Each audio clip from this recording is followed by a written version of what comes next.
de presse écrite pour la catégorie du presse écrite.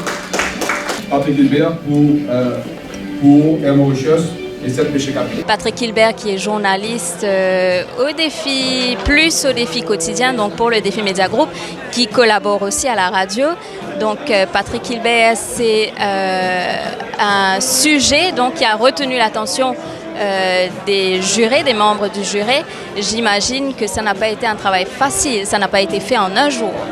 Oui, tout à fait. Donc, c'était un sujet sur Air Mauritius. Donc, le challenge, c'était quelques jours après le crash de Air Mauritius, après l'entrée en administration volontaire de la compagnie, de mettre le doigt sur ce qui est à l'origine de ce problème, de ce crash-là. Donc, c'était assez difficile parce qu'il fallait beaucoup d'interlocuteurs. Donc, on a parlé à une vingtaine de personnes. C'était un travail de fourmi. On a passé beaucoup d'heures là-dessus, donc moi, mes deux colistiers, Kalmesh Bekori et Chandinali. Donc voilà, et on est très heureux de pouvoir remporter le prix du meilleur print. Et je tiens aussi à dédier ça à ma famille, donc à mon épouse, à mon fils, parce que en tant que journaliste, on passe de longues heures au bureau et malheureusement, on n'est pas aussi présent pour notre famille qu'on le souhaiterait. Donc je les remercie aussi énormément pour le sacrifice qu'ils font au quotidien et le soutien qu'ils m'offrent. Merci beaucoup Patrick. Et cette année, pour la catégorie d'interview, Interview of the Year, Multimedia and Radio, j'ai l'honneur et le plaisir d'inviter Nawaz Novak.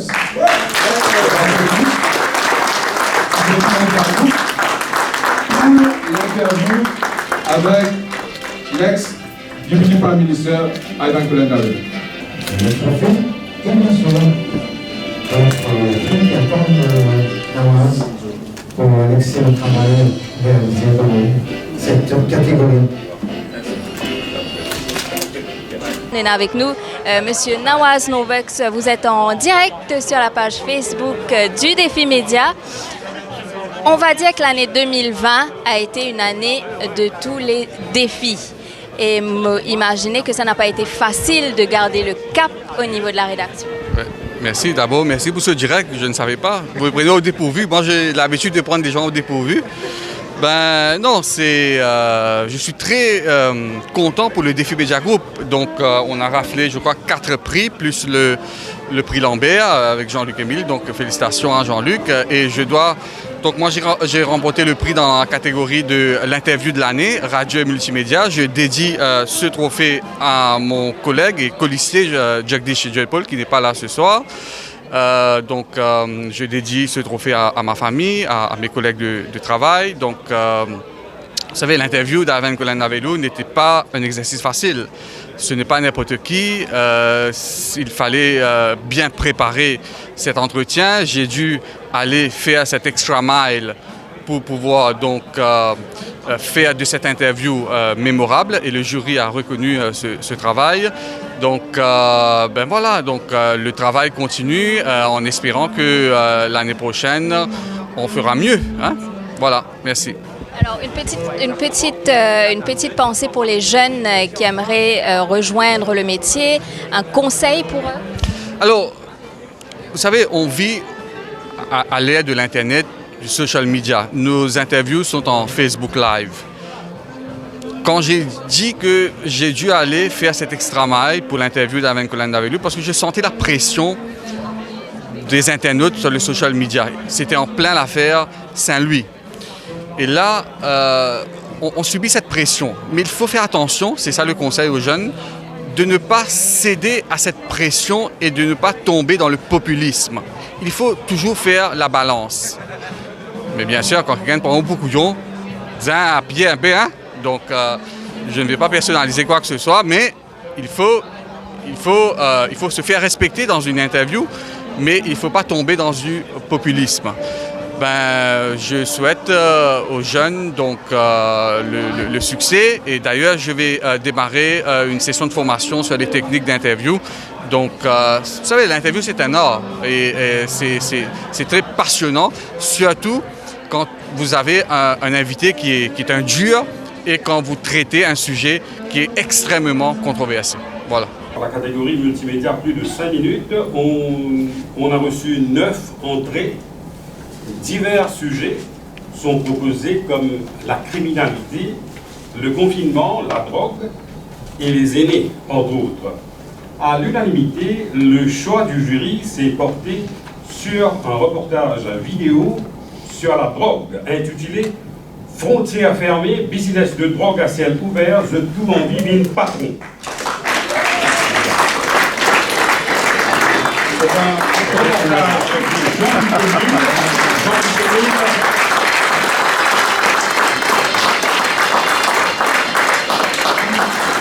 reportage de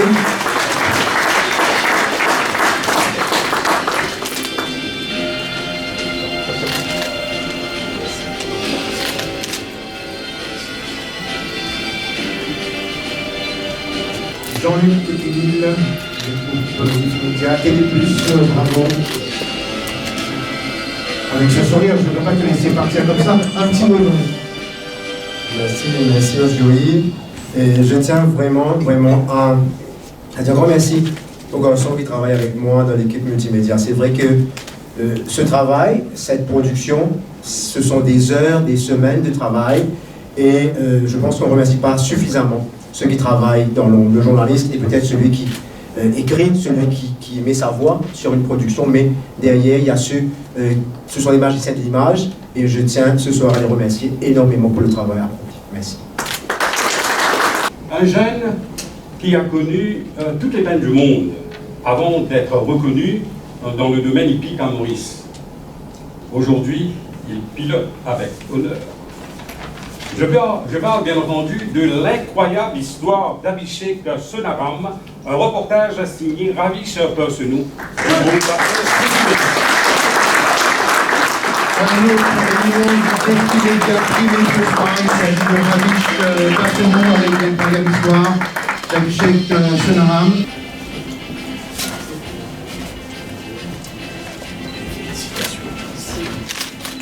La rédaction de Radio Plus qui a été primée dans la catégorie prix journalisme sportif avec un reportage qui relate la vie, l'existence d'un jeune jockey, Ravish Persenou, qui a travaillé sur ce sujet en collaboration avec Antish Bawan.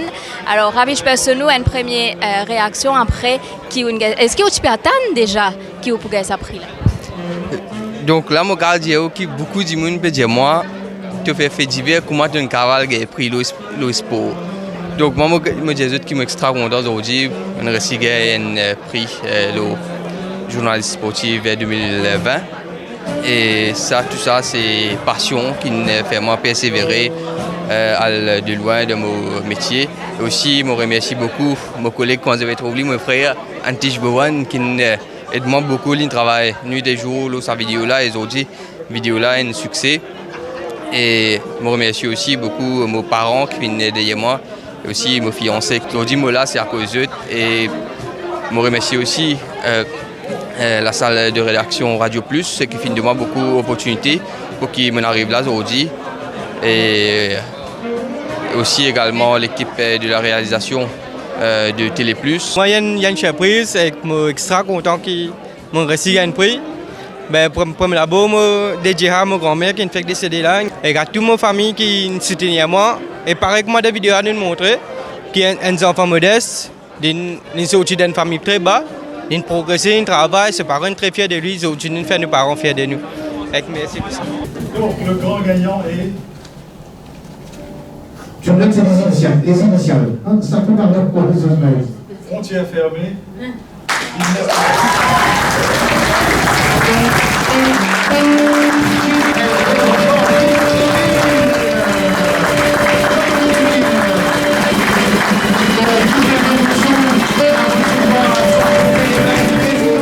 De la République, son Excellence Monsieur vous donne le trophée du prix Nicolas Lambert 2020 à Jean-Luc Émile.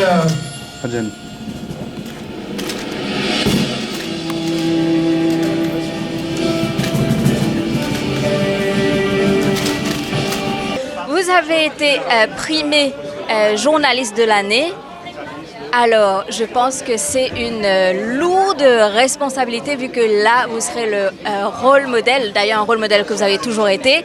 Et là, comment vous vous sentez ce soir? Je me sens vraiment très honoré par cette distinction, il faut le dire, parce que ce n'est pas le travail uniquement de Jean-Luc, c'est le travail de toute une équipe. Et je porte le travail des cadreurs, des vidéographes, des journalistes aussi du groupe, parce que ce travail-là, ce reportage était réalisé avec le concours de plusieurs journalistes du groupe, et c'était notre travail de convergence. Le premier d'ailleurs, on a toujours lutté pour pouvoir mettre sur pied cette équipe de convergence, et ce travail a été le premier réalisé. Et je pense aussi que, comme vous dites, être le rôle modèle, c'est une lourde responsabilité, mais moi je crois dans la qualité, je crois dans l'excellence, et c'est pourquoi je dis il faut féliciter Mediatros qui garde vivant ce concours pour que les journalistes puissent aim higher. Et je pense aujourd'hui, la bataille ne se gagne pas dans le show, la bataille se gagne sur la qualité du travail. Le travail bien fait, fiable, précis et sûr surtout. Et je pense que les jeunes journalistes gagneraient justement de s'en inspirer et de pouvoir donc aujourd'hui assurer que le travail soumis, souvent dans les rédactions, nous savons, on est pressé pour rentrer chez soi, on est pressé pour faire un sujet, mais il est important de s'assurer que le sujet qui est soumis soit de bonne qualité. Et là, après une vingtaine d'années de carrière, vous avez vu l'évolution de la presse mauricienne, votre analyse? Ben écoutez, moi quand j'ai commencé la presse, j'aurais même pu dire que c'était en noir et blanc, c'était dans les années 98. Et aujourd'hui, en démarrant en 98, je n'aurais jamais imaginé pouvoir faire la télévision aujourd'hui. Mon rêve de toujours était de faire la télévision justement, mais j'ai été recalé à plusieurs reprises lors des interviews. Mais voilà, aujourd'hui je vis mon rêve et pour moi le multimédia c'est l'avenir, c'est ce que je fais au quotidien, c'est ce qui me passionne, c'est toute ma vie. Merci beaucoup Jean-Luc Camille.